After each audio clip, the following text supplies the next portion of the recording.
Hello everybody, my name is Brody Mason, and today I'll be talking with Yemi about an adaptive challenge that I had with our two focus groups. To start here, to assess the focus groups, I broke them down into two separate groups of people here. I had 4 players, I had 1 from each grade. Okay, so I had a freshman, sophomore, junior, senior, and then I had 4 coaches that I'm assistants with here on staff, starting from the top down in our organization, so we get all realms covered to get the best possible solution for what we're trying to work towards. And the adaptive challenge that I brought up front to this group in both groups was, given the generations that we have coming into college today and the way society is with the transfer portal and as much people not wanting to stick around places, what is the reason for that? And why does it seem that even if you're the best team in the world, the national champions, they are having starters that played meaningful minutes continue to leave and go out of that program?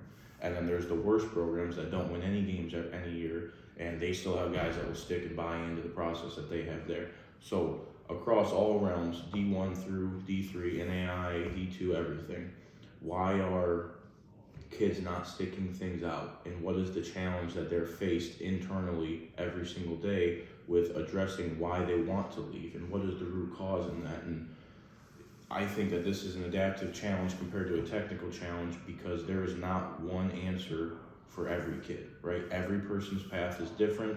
Everything that led them up to where they're at was a entirely unique situation compared to everybody else's, right? Their family's different, their friends are different, their hometown's different, their coaches are different, school, whatever. Everything that created that person and designed them into what they are, why are some of them sticking it out and some of them folding and wanting to leave and go somewhere else? So once I voiced that and gave those guys that idea in their head, they really started running with it, both sides and both groups. And I got a lot of different feedback and a lot of really good information that could be causes for this and issues for this. So from the players' perspective, a lot of the guys felt their opinion was not valued and their energy and efforts weren't valued at the place that they were investing all of that in. And they felt that putting all that time, energy, and effort into something, into a place, into a program, and not getting anything reciprocated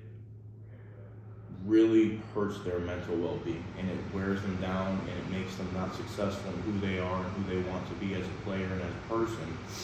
So they feel it's best that they say, hey, I'm throwing in the towel here, I'm gonna go try my best odds somewhere else, wherever that might be.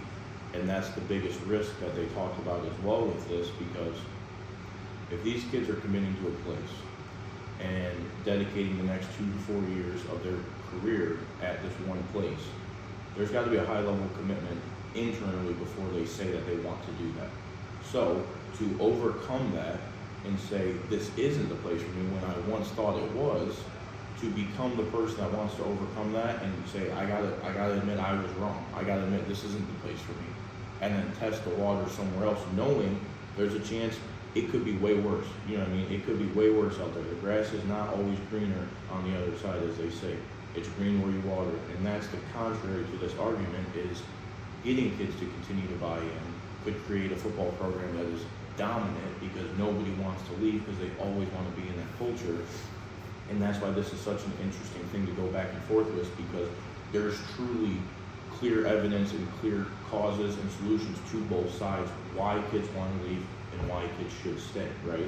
So that's why it was so intriguing to hear these perspectives from the players as well as the coaches, because the coaches see it more as an old school, you buy into a place, you're going to give your all to that place, you're not quitting because you said you're going to do that, because no matter what happens, you're going to become better because you hold through and stay true to it. Because you said you're going to do it, you need to do it. Staying true to your word is one of the most important things as a man and as a young individual, that if you don't have your word and you don't back up with what you're saying, who are you? You know what I mean? You're just a hypocrite walking around. So I very much understand and follow suit with some of the coaches' perspective, but being a player and being in that position and not feeling the respect and trust and value from coaches, programs, whatever, everybody in the organization, you have to be able to bite the bullet sometimes and say, look, this isn't for me. This isn't the place for me. This isn't the scheme I thought it was going to be. This isn't the culture I thought I was going to be a part of here.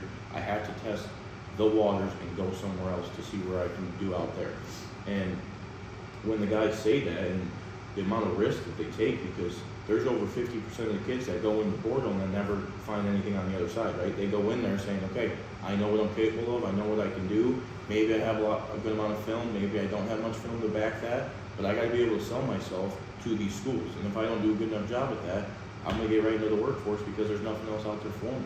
And sometimes that's what these kids need as well, right? They just need some direction in the sense of, you need to go from point A to point B. Well, your point A was college football, right? You thought point B was college football somewhere else, and it might not be, you know what I mean? But that's just how it is, and that's how some kids, the cookie crumbles for some kids. So having that sense of understanding, because each kid is different, is the true solution, in my opinion, as the coach, right? You know that no matter what, you would like every kid to stay in your program as the coach and as the player, right? You want your teammates to stick around, you want to build those relationships with them, you want to continue to develop and improve those kids over 4 years. You don't want it to be a revolving door of kids and coaches and everybody just coming in and out and leaving, and you're just saying the same thing to a new person every single year, right? How you get to that point is not forcing it for kids either, right? Because when there's kids that say they want to leave, let them leave. You can't force a kid to do something he doesn't want to do, right? If he feels internally it's best for him to get out there, it's hurting the other kids keeping him around, because he's bringing everybody else down thinking they should be here, they should be doing this, and they're not, right? They're not doing that because this is reality and this is where they're actually at. So how do we address that? Let kids be kids. Let them do what they want to do. You train, you develop, you do everything you can for the kids that want to buy in and the kids that want to stick it out and stick around. And the other kids that want to leave, you have to help them out the door and say, look, this isn't the place for you, that's fine. We're going to go get somebody else that will stick around and stick it out and come in here and put 4 years of good work and good energy in this place, because that's going to be what's best for them. At the end of the day, I don't think there was a clear solution resolved by either group, because we know each person is very different in what brought them to that point. So being able to just address each individual as who they are, rather than trying to create one design for everybody that works for everyone, I don't think we'll ever get to that point. The real solution is being in the moment with that person, having a good conversation. If it's best for them to leave, let them go. If we can figure out a way to get them to buy in and stick around, we're going to do that as well.